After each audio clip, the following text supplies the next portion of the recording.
I remember this time that I screamed at my son. Like he was an enemy. Not like he was the little boy that once wrapped his arms around my neck and whispered, "I love you, Daddy." No, I looked at this kid. I looked him in the face and I saw defiance. So I exploded. And I didn't care in the moment what it would cost me. I needed to win. And once I did, man, the fear in his eyes, I saw a shift. I saw the trust that he had for me leave. And it broke me. Because the truth is, I wasn't yelling at him. I was yelling at the little boy in me. The one who never got to speak, never got to push back, never got to say that this isn't fair. That boy got locked up decades ago, and every time I felt disrespected or dismissed or unseen, he comes out roaring.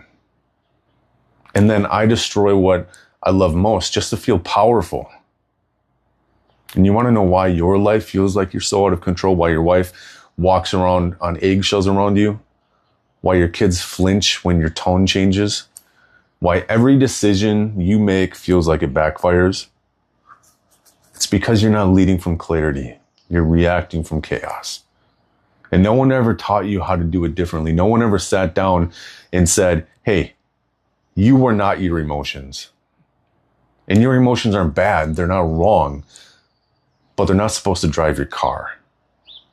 Now here you are, a grown man with power and responsibility, with people who depend on you, and you're still letting your inner child decide whether you show up like a king or a tyrant.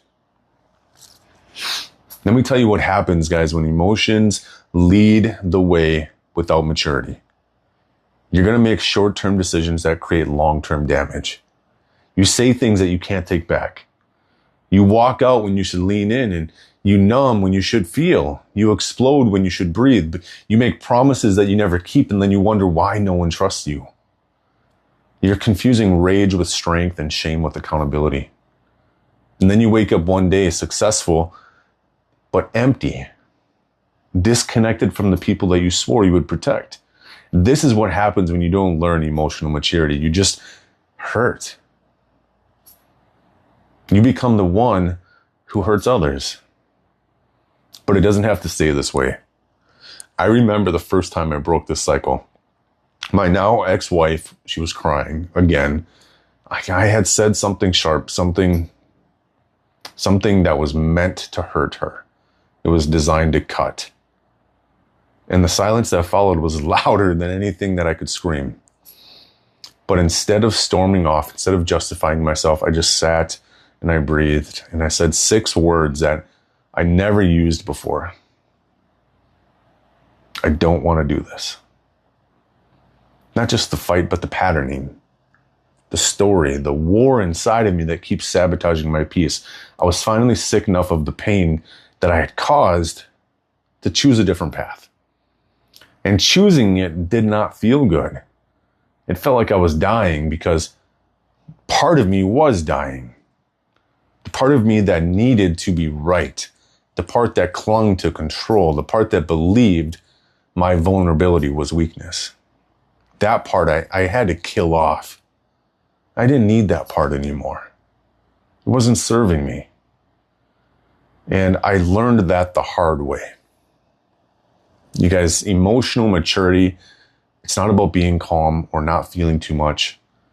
It's about owning your inner world so fully that no trigger, no insult, no childhood echo can ever hijack your integrity again. It's about creating a space between the feeling and the reaction, between the wound and the weapon, because when you learn how to slow the fuck down, you can witness your body tighten. You can witness your breath shortening or your fists clenching, and you choose not to act from it. You become fucking unstoppable and unfuckwithable. Not because you're emotionless, but because you're sovereign. And the ripple effect from that, you guys, is profound. Your wife starts to trust you again. Not because you promised to change, but because she feels your presence shift. And your kids stop hiding. They lean in. They start coming to you with their mess because now they know you won't add to it. And you start to sleep deeper. You breathe fuller. You stop replaying every moment with regret and you start living each one with clarity. This is what happens when emotional maturity takes the wheel. So here's what I want you to do right now, okay? Not later, but right fucking now. Not after another blow up, right fucking now. Go grab a pen and paper. Write yourself 2 letters. One that's going to go to your future self, the man that you know you can become. Describe that guy in detail. How does he lead? How does he love? How does he handle pressure? What his family says about him.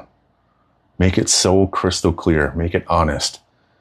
And then write another one to your partner, or your son, or your daughter, or your brother, someone that you've hurt. And it's not about apologizing. I want you to declare your intention. Not to be perfect, but to be present. To be accountable. To stop making your emotions their burden. To take full ownership of your energy and your actions.